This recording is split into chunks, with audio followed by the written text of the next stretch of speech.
like to thank everybody for coming out tonight. That's awesome. So, on my agenda tonight, we're going to do the beer and food and beer pairing, but I'd like to also give you some history too, and kind of how I got to my place right now. How many of you have been to my place? Dang, almost everybody. That's awesome. So, what happened was, through my history, I used to work at Upjohn's for 10 years. I worked in their sterile area, and I think that helped me kind of do everything that I'm doing right now. Like, as I look back at my career, everything kind of just added on to the whole brewing thing. So while I was at Upjohn's, my supervisor, her husband brewed beer, and so I went over to their house for dinner one night. He showed me how to brew beer, and I go, wow, this is kind of a cool thing. So I started brewing a couple batches, really got interested in it, designed my own brewery at home. I ended up making that same system for him, which he liked, and it was a 12-gallon brew house. Brewed on that for roughly about 5 years, and then I ended up making a 30-gallon brew house, and that's what I brew on now. So I've been brewing on that ever since then. So while I worked at Upjohn's, I ended up going to Siebel Institute and getting a brewer's certification degree, and left there and became the brewmaster at Old Peninsula Brew Pub. I was their brewmaster there for 8 years, and got offered to go to Calsec, which is a spice extract company on West Main, and I became a research scientist there and ran their research brewery for 8 years. While I worked there, I got a degree in microbiology in beer, chemistry in beer, and I actually helped Calsec design 3 beer patents for a couple other beer companies. I've done work for Coors, InBev, actually helped do some work for Bell's, one of Bell's beers. I won't say because it's probably confidential, but anyway. While I worked at Calsec, a guy called me up and said, hey, I hear you make great beer. He said, how would you like to open up your own brewery? I said, well, I'd love to. So he said, well, bring me out some beers. He lives on Gun Lake. Took some beers out there. We took a little boat trip. He drank the beers, and he said, why don't you put a business plan together? So for the next year and a half, I worked on a business plan, took it back to him, said, looks good, let's do it. In that time, there was a 3-year period of time that all was happening. I actually helped volunteer a whole year's worth of my time out at Hophead Farms and helped them start their business. Also did some contract work with Bravo, helping them become a brew pub. Pawpaw Brewing, Tibbs, Boatyard, Rupert's. So I've helped all those people out on certain different things with their breweries. So over that 3-year period, we finally decided to make it a go. We originally were going to put the brewery at the old paper mill in Plainwell. And that was the east side corner, great spot. We're going to have an outdoor patio. And actually what I designed was inside the building was going to be a glass atrium, so you could actually sit while you're at your table and look down into the brewery through the glass. The build out there for that old paper mill building was so expensive that we decided that we just couldn't afford that. So 2 weeks I had to scramble. I had already signed up with Imperial Beverage like a year and a half before this even happened. Joe Sicola, the owner, knew me from Old Peninsula. He loved my beers, so he wanted to make sure that he would capture or be able to sell my beers when we were going to be able to distribute.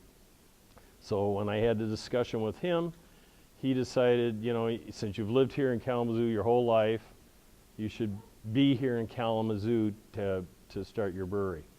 So like I say, for 2 weeks I looked around and looked at Neil's Automotive that was across from Shakespeare. The building wasn't quite big enough. We didn't have any parking. DKI, actually, I worked with them for a little bit, and they kind of pointed me to the building we're at now, the old Mazda dealership. They had sat empty for a little bit. And I talked to the Hayes family, we worked it out, and that's where Gonzo's BiggDogg is now.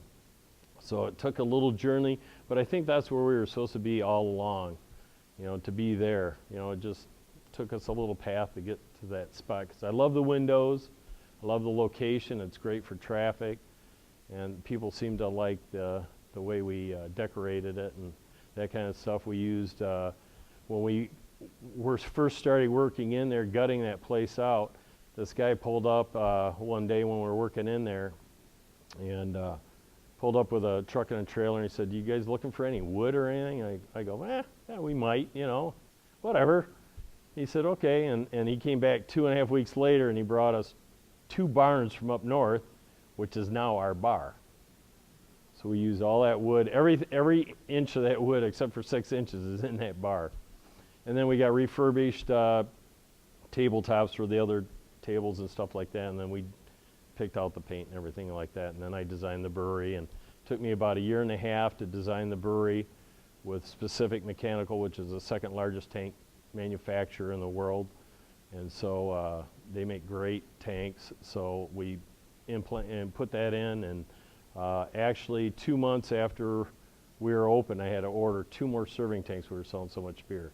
So right now at our place, we average 500 to 800 gallons a week out of our tap house. We only have 125 seats. You would expect that more with 250 seats. But we've done very well our first year, very happy. So with that, some of my history. I've brewed for 22 years. I'm the 2nd brewer in Kalamazoo. So it's really fun brewing. It's really nice being able to make the creations I make and having people drink them. It's a great payoff. So with the beer and food pairing, I'd probably like to just give maybe a little heads up. I don't know if you're all aware. There's a difference. There's ales, there's lagers. Lagers are bottom fermenting yeast. They take longer to ferment out. So we don't make any lagers. So all of the beers that I make are ales. Even though they have different names, they're still ales. Lagers are like your Bud, your Coors, like that. They're lighter beers. They're typically made with rice, corn, to get them lighter in flavor. So with a lager, it takes roughly 45 days to ferment out at 45 degrees, where I make ales, they take 10 to 12 days, and it's 69 degrees. So I can make 3 beers in the amount of time as 1 lager. So right now, we're brewing like 3 times a week right now, every week. And to stick a lager in there right now, because a few people have asked if I could make a lager, and stuff like that. Right now, I can't afford to throw that in because it ties up too much of my income of kicking out all these ales all the time. So with the food part of it, what I did was I put this little thing together, and what I did it in 3 different sections. So what I did was meats and cheese and dessert. So that way we kind of get the whole gamut of what everything's pieced together. So with grilled meat, typically you want to put like an Imperial IPA, a stout, a smoked beer, or a porter to kind of bring out those smoke flavors on a grilled meat. And typically a lot of these beers, if nobody's familiar with these beers I'm saying, raise your hand or ask me a question all along this, so then I can answer your questions. Or if you don't understand what I'm saying, just speak up and get it. So a porter's a dark beer.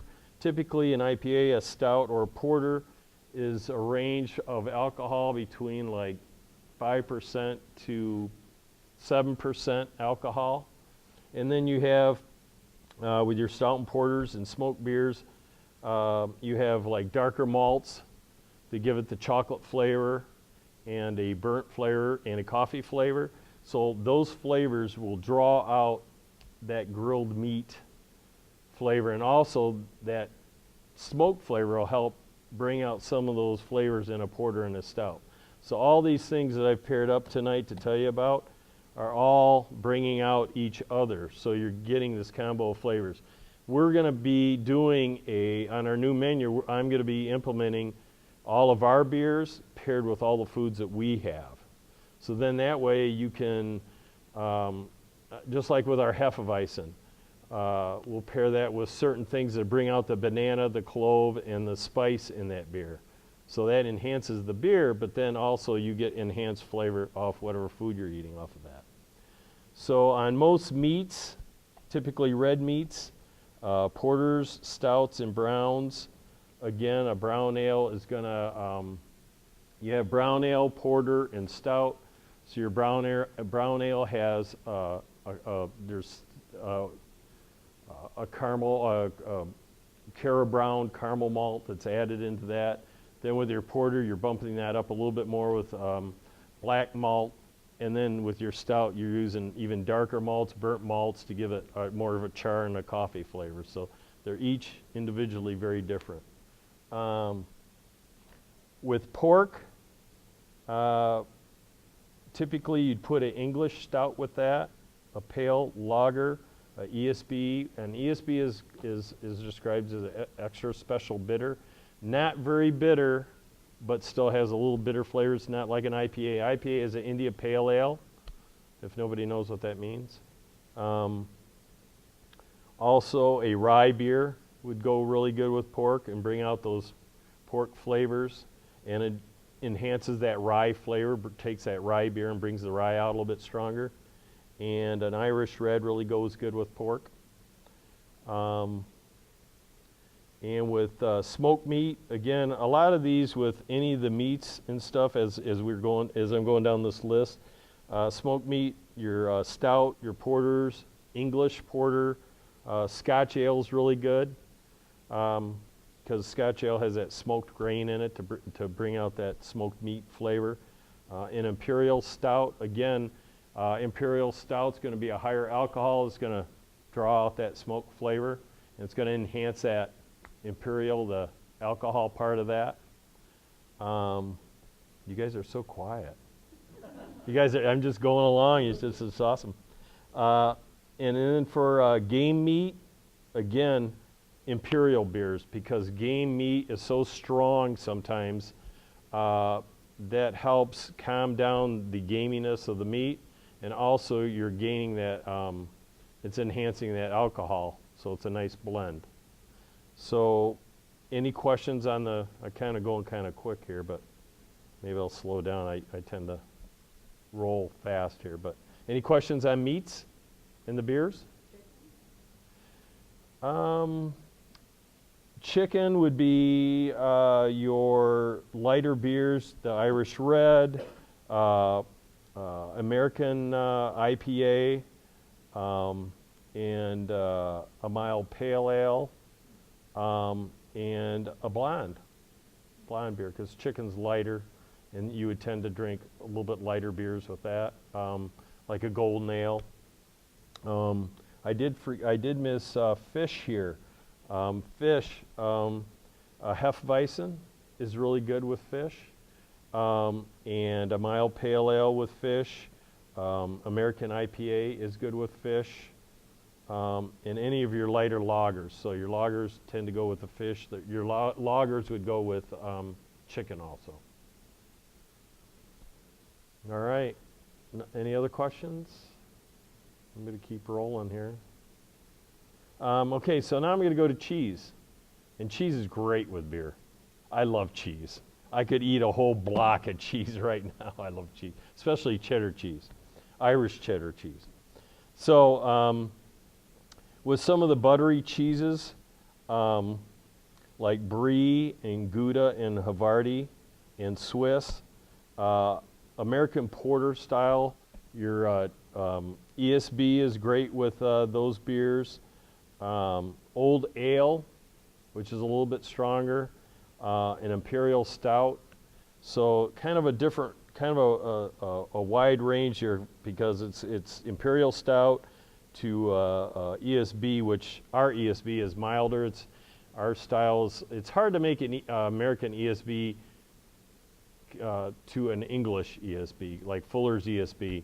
You know, it's a little bit milder. Mine's a little bit more malty. That's a signature way that I brew. So the American ESB is a little bit different, but again, there's kind of a wide range from an Imperial Stout, which is higher alcohol, to an ESB that would be, you know, around your 5%, 6% beer.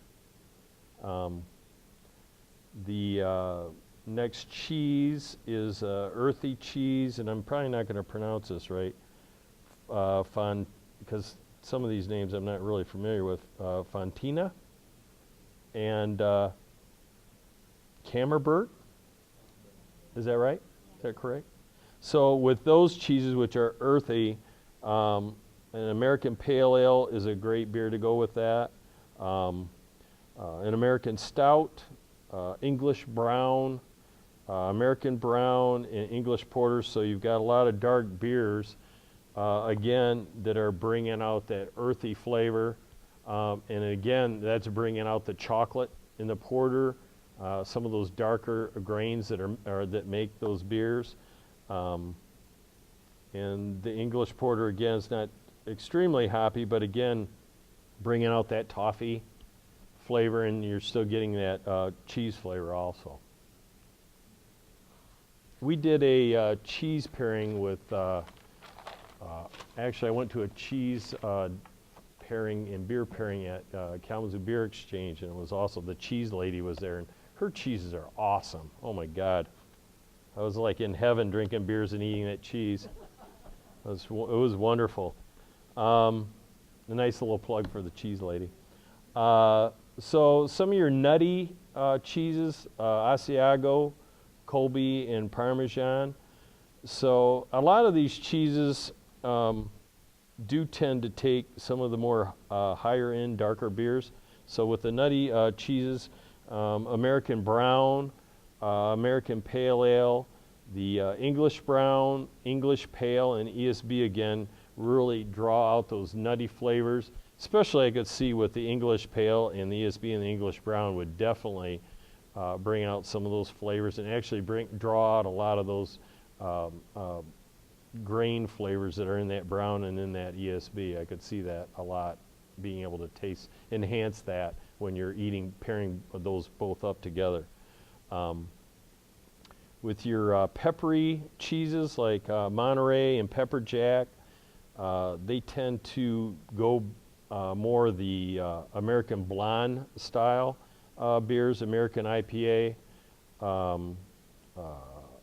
English Pale, a rye beer, which is a little bit lighter, but still, like with a rye beer, I could see where that really, it would really draw that rye out, and you get that Pepper Jack flavor, that heat a little bit off the pepper. I could see a nice combo on that.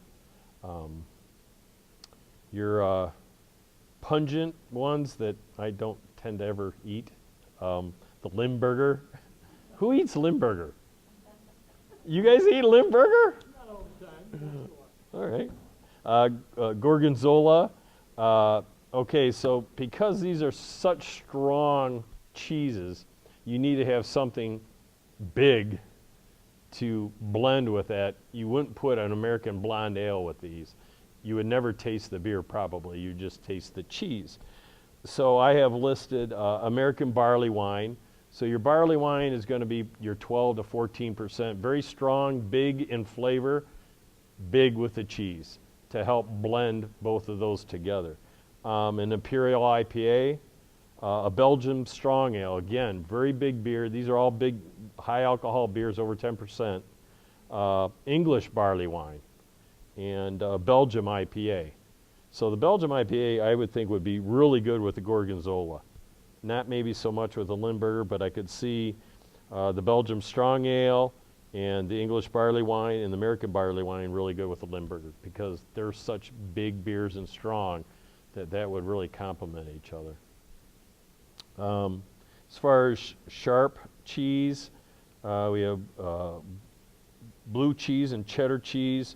So with these, in cheddar is one of my favorites, especially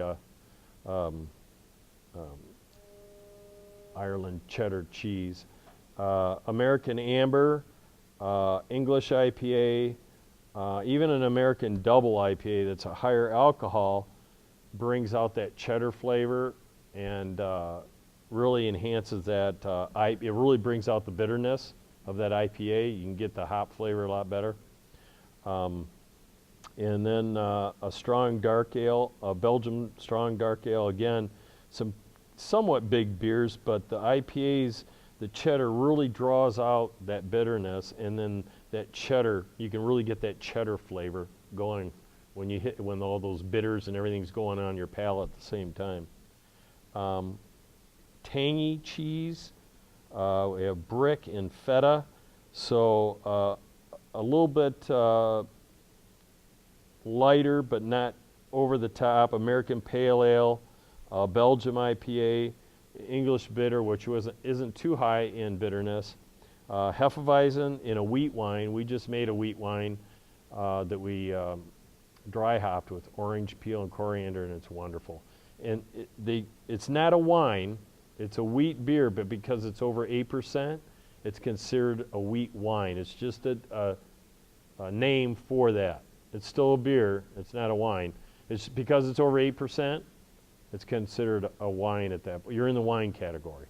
That's why they call barley wine. It's a high barley beer with a lot of malt in it, but because it's over 8%, they call it a barley wine. With your IPAs, they call it an imperial IPA that's over 8%, or a triple. That terminology is for those, so that would be higher than 10% even for those. So if you hear imperial or a triple IPA, that means it's that much higher in alcohol. So we get a little education on some beers and stuff. And so that's all for the cheeses. I have a little bit in desserts, but before we go to dessert, I have salad. So for salads, I have an American Blonde Ale, I have a pale wheat ale, a Hefeweizen, rye beer, and lambic fruit beer. So all those styles of beers will enhance lettuce, tomato, cucumber, all the different stuff that are in salads. Those are great beers. They're very mild, not really hoppy, and will enhance those flavors in a salad and helps you taste all those flavors of those beers. As far as dessert goes, I've got chocolate dessert, which I love chocolate. American Brown, and we actually do a vanilla porter float at Gonzo's BiggDogg, which is awesome.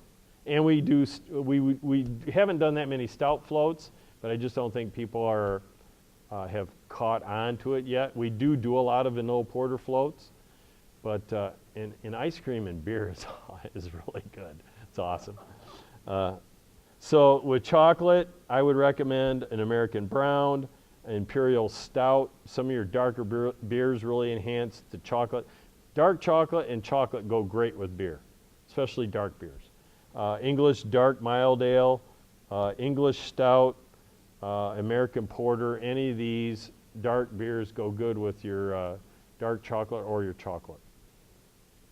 So that's kind of, did I even do, I probably did, a half an hour? How'd I do? All right? Do you guys have any other questions on beers and stuff? I mean, it's an open panel now, I guess. Did I give you enough information on stuff? Sure. American Blonde Ale, a wheat ale, and all these are lighter beers. So these beer, Hefeweizen, so our magic trick that we have at Gonzo's, goes great with salad. Lambic fruit, so lambics, and rye beer. We actually made a rye beer yesterday on our smaller system, like an imperial rye. So it'll be a little higher alcohol. Sure. Could you outline the difference between an English IPA and an American IPA? It's just the way we make them here. Probably what I think, the way I make how I would make it, is the English style does open fermentation typically. So like at Arcadia, they do all open fermentation, and so they strictly make English style beers, most of all their beers. So it's a different process of brewing. And does it equal a different taste than at the end? Yep.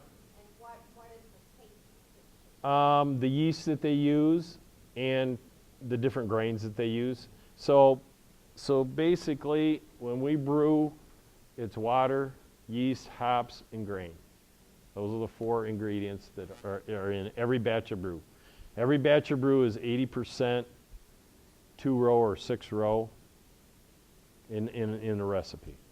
So basically, at Arcadia, they do open fermentation. They use English malts from overseas, where I buy American malts, and I'm sure they buy some American malts, but typically I would think, because most of their beers are all English. So Is one hoppy or one sweeter? it can be. It's just the way they brew it. Yeah, and all the beers are different. I mean, they all range. Like all my beers, like, you know, our Premier, which was, we named it Premier because it was the first beer we brewed. That is very low. It's probably, I think, 17 IBUs, which is International Bitter Units. So it's 17, you know, it's not very bitter. But I made that beer, but it's so malty. But I made the whole range of my beers, so people that are just getting introduced to beer, I want them to be able to try some beers and not get blown away by my Imperial Stout that's 10%, and they go in and go, wow, this thing is like too big. I've never tasted anything like this, and then they never want to taste it again.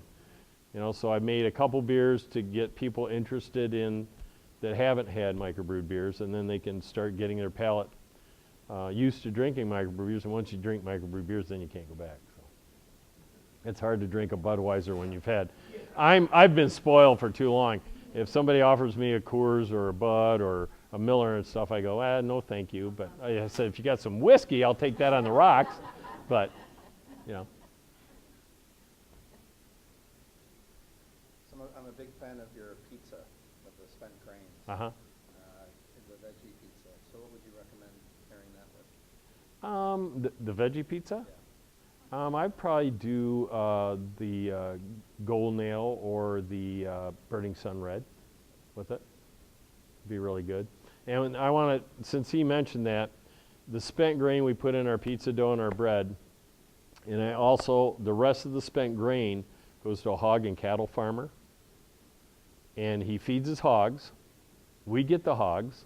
We smoke the hogs. You eat the hogs. So it's a full circle thing. It's really cool. It's nice to be able to do that. And it's nice that he takes the grain away. You know, for me not have to worry about that part, and I give him the grain. So that's a good deal for both of us. And for some reason, when we put that spent grain in the pizza dough, it makes that dough awesome. I don't know what it does to it, but people love that. I don't know if it, bonds it better or something. I don't know. Any other questions? Well, thanks a lot, you guys, for coming out tonight. It's awesome. Appreciate it. So thanks a lot, you guys.